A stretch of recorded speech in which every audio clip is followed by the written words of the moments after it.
So it's time to do the first build for 2016, and this is going to be a $600 build for you guys.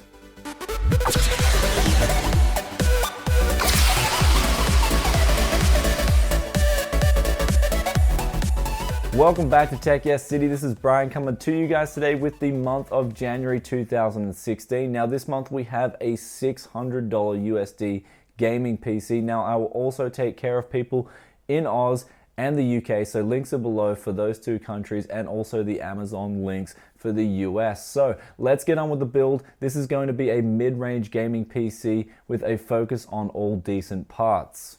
So first up here we have the i3-6100 from Intel. This is $130 and it's got 4 threads. It's the latest Skylake architecture and it's also clocked in at 3.7 gigahertz. Not to mention it comes with a stock heatsink fan, so you don't have to spend any additional cost on a heatsink fan.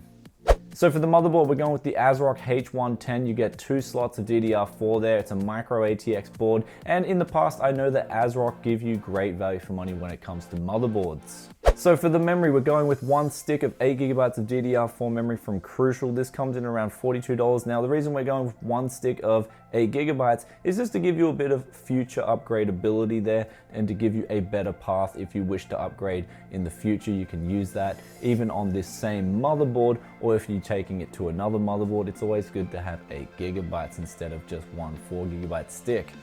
Now for hard drives and SSDs, I decided to change it up a little bit, especially since SSDs are just so cheap at the moment. So for the SSD, we're going with a SanDisk Ultra here, 480 gigabytes of SSD storage there, all for $130. This is a really good bargain considering SSDs are going to make a world of a difference, especially compared to hard disk drives. And since you got 480 gigabytes there, you'll have a lot of room for games and whatnot. Though if you do find yourself needing extra room, you can always get a hard drive, especially if you are loading on a lot of those latest titles like GTA 5 and Fallout 4. Now we move on to the most important part of the build, choosing a graphics card. And lately I've been recommending both sides from Team Green and Team Red. And so for the Team Red option, we're going to go with the R9 380 from XFX. This comes in at $180 and it's a really good card for 1080p gaming, especially for the money. Not to mention it's got an aftermarket cooler there that'll keep your card cool and quiet.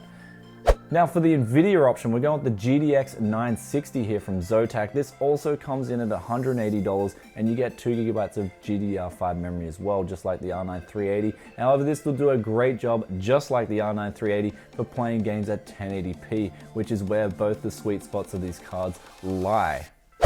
Now for the case, we're going with a Rosewool FBM01 Micro ATX case. I looked at this case and it looks like it will have all the room you need, since all we're doing is putting a Micro ATX motherboard in there, a graphics card, CPU, and an SSD and a power supply. And it's also got 2 fans in there to boot, so it should give you a decent amount of airflow. And the best thing about this case is it's only $28. Last component of today's build is the power supply, and we're going with the EVGA 500 watt power supply here for $40, a reliable price and also a reliable power supply.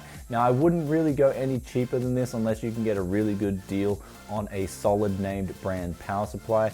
However, just make sure you keep away from those really cheap power supplies that are just considered junk, and they'd use a small W instead of a big W, which means that they're not a true 500 watt power supply. This, on the other hand, is a true 500 watt power supply and will do a good job of powering your i3 and your graphics card, and it will do a great job for hopefully a long time. So that leaves the total price of the build to around about $600, and I've put the links in the description below, so if you click on them, I also get a small kickback as well each time you use one of those links, which helps me to keep creating content for you guys for free. So anyway guys, that's about it. I've also put the links, as I said before, for the PC part picker in Australia and the UK in the description below, so check them out if you are in Oz or the UK. Anyway guys, if you like this build, then please give it a big thumbs up. If you have any questions or comments about this build, then please sure to drop a comment in the comment section below and I will get back to you as soon as I can. And if you haven't already, subscribe to Tech Yes City for more videos like this, tech news, reviews and whatnot. Peace out for now. Bye.